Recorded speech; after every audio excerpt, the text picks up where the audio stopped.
হযরত মুসা আলাইহিস সালামের কাছে একবার এক যুবক এসে বলল, হে আল্লাহর নবী, আমি জীবজন্তু লালন পালন করি, আপনি দয়া করে আল্লাহর কাছে দোয়া করুন যাতে করে আমি তাদের সুখ দুঃখের সকল কথা বুঝতে পারি আর উপযুক্ত ব্যবস্থাও নিতে পারি। যুবকটির কথা শুনে মুসা আলাইহিস সালাম বললেন, সাবধান, এর থেকে বিরত থাকুন, এর মধ্যে অনেক বিপজ্জনক ব্যাপার স্যাপার লুকিয়ে আছে যা আপনি সহ্য করতে পারবেন না। কিন্তু যুবকটি নাছোড়বান্দা, সে বারবার কাকুতি মিনতির সুরে একই আবদার করতে লাগলো। মুসা আলাইহিস সালাম বললেন, এটা মঙ্গলজনক নয়। যুবকটি শেষে বলল, আর বেশি না হয় অন্তত গৃহপালিত মোরগ এবং কুকুরের ভাষা বোঝার ব্যবস্থা করে দিন। তার এই মিনতির কারণে হযরত মুসা আলাইহিস সালাম আল্লাহর কাছে এই ব্যাপারে দোয়া করলেন। আল্লাহ তাআলা তার দোয়া কবুল করলেন এবং যুবকটিকে জীবজন্তুর ভাষা বোঝার ক্ষমতা দান করলেন। যুবকটি খুশি মনে বাড়ি ফিরে এলো আর মনে মনে বলল, এবার জীবজন্তুদের সব চালাকি ধরা যাবে। পরদিন ভোরে যখন বাড়ির হাঁস মুরগি ছেড়ে দেওয়া হলো, তখন সেই যুবক মোরগের কথা শোনার জন্য বারান্দায় এসে বসলো। বাড়ির কাজের মেয়ে রাতের বেঁচে যাওয়া রুটির টুকরো উঠোনে নিক্ষেপ করলো। কুকুরটিও কাছেই ছিল। এই সময় মোরগটি ঝাপটি মেরে রুটির টুকরো মুখে পুরে নিল। কুকুরটি প্রতিবাদের সুরে মোরগকে বলল, রুটির টুকরো আমার ভাগে ছিল, তুই নিয়ে গেলি কেন?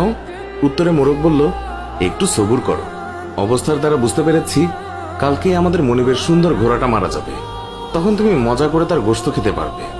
বারান্দায় বসে থাকা যুবক মোরগের কথা শুনে চিন্তায় পড়ে গেল। তারপর লোকসান এড়ানোর জন্য ঘোড়াটি বাজারে নিয়ে বিক্রি করে দিল। পরদিন ভোরে আবারও যখন উঠোনে রুটির টুকরো ছড়ানো হলো, তখন মোরগটি সঙ্গে সঙ্গে তা লুফে নিল। কুকুরটি সেদিনও বঞ্চিত হয়ে রাগ করে মোরগকে বলল, ধোকাবাজ কোথাকার, কালকে রুটি নিলে আজকেও নিয়ে গেলে, কই ঘোড়া তো মরল না, বরং মালিক তা অন্যখানে বিক্রি করে দিয়েছে।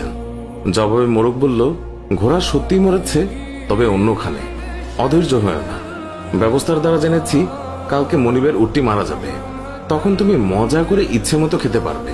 উটের মৃত্যুর কথা শুনে মনিব পেরেশান হয়ে গেল আর তৎক্ষণাৎ তা বাজারে বিক্রির জন্য পাঠালো এবং নিশ্চিত ক্ষতির হাত থেকে বেঁচে গেল। পরদিন ভোরে আবার রুটি ফেলা হলে সঙ্গে সঙ্গে মোরগ রুটির টুকরো সে লুফে নিল। কুকুরটি আজও ব্যর্থ হলো। তখন সে তাচ্ছিল্যের সুরে মোরগকে বলল, তোকে বড়ই প্রতারক দেখছি, প্রতিদিনই আমাকে ধোকা দিচ্ছিস। মোরগ বলল, ধৈর্যহারা হয়ে না হে বন্ধু, কাল দেখবে মনিবের গোলামটা মারা গেছে, তখন শিরনি ইত্যাদি করবে, তখন গোশত পোলাও ইত্যাদি অনেক কিছুই তুমি খেতে পারবে। মনিব মোরগের কথা শুনে বেচেইন হয়ে গেল। সে তড়িৎ গোলামটাকে অন্য একজনের কাছে বিক্রি করে দিল এবং বিরাট ক্ষয়ক্ষতির হাত থেকে রক্ষা পেল। আর মনে মনে ভাবল, এই জীবজন্তুর ভাষা বুঝে ভালোই উপকার হলো, এতে অনেক ক্ষতি থেকে বাঁচা গেল। কিন্তু এতে যে জেনে বুঝে অন্যকে ক্ষতির সম্মুখীন করা হলো, সে তা চিন্তা করল না। চতুর্থ দিন ভোরের কথা, রুটির টুকরো আজও এক লাফে লুফে নিল মোরগটি। অসহায় কুকুর রাগের চোটে মোরগকে গালাগাল করতে লাগলো। মোরগ তাকে সান্ত্বনার বাণী শুনিয়ে বলল, হে বন্ধু, একটু ধৈর্য ধরো, কাল দেখবে মনিব নিজেই মারা যাবেন। কাল তিনি মারা গেলে ওয়ারিশরা গোশত পোলাও শিরনি ইত্যাদি করবে, তখন তুমি পেট পুরে খেয়ে নিও। আজকে মোরগের কথা শুনে যুবকটি যার পরনায় বিচলিত হয়ে পড়ল। কাল যে সে মারা যাবে এই পেরেশানিতে অস্থির হয়ে গেল সে। আসলে আল্লাহ পাকের কুদরতের মাঝে অনেক গোপন কথা লুকায়িত আছে, তা কেউই জানে না। কিন্তু মানুষ যখন সীমা লঙ্ঘন করে, তখনই যত সব বিপত্তি ঘটে। মাল সম্পদের সামান্য ক্ষয়ক্ষতিতে মনিবের জান বেঁচে যেত এবং মুসিবত মালের উপর দিয়ে চলে যেত, কিন্তু মনিব তা মানেননি, তাই বিপদ তার নিজের উপরে চলে এসেছে।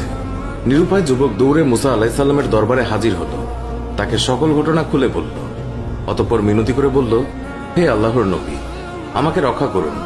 মুসা আলাইহিস সালাম বললেন, আমি তো আগেই বলেছি এই বিষয়টি আপনার জন্য মঙ্গলজনক হবে না।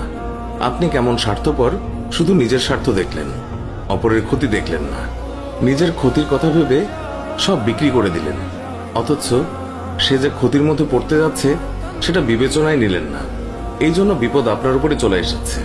এখন নিজেকে অন্য কারো কাছে বিক্রি করে দিন, তাতেই তো ভালো, এতে অনেক অর্থ করে এবং ধন সম্পদ লাভ হবে। যুবকটি কৃতকর্মের জন্য ক্ষমা চাইল এবং প্রাণ রক্ষার জন্য হযরত মুসা আলাইহিস সালামকে অনুনয় বিনয় করতে লাগলো।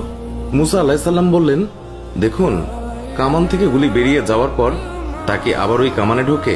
কখনো না। আপনার মৃত্যু অবধারিত হয়ে গেছে, এর থেকে আপনার রেহাই নেই। তবে আমি আপনার জন্য ইমানের সাথে মৃত্যুর দোয়া করছি।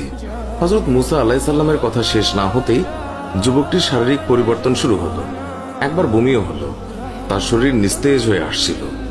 সাকরাতের এই সময়টিতে 4 জন লোক তাকে ধরে বাড়ির দিকে নিয়ে গেল, কিন্তু বাড়ি পৌঁছা গেল না। মৃদু এক ঝাঁকুনি দিয়ে তার প্রাণ উড়ে গেল চিরদিনের জন্য। ধন সম্পদ সব পেছনে ফেলে যুবকটি পরকালের পথে রওনা দিল। আমাদের এই ভিডিওর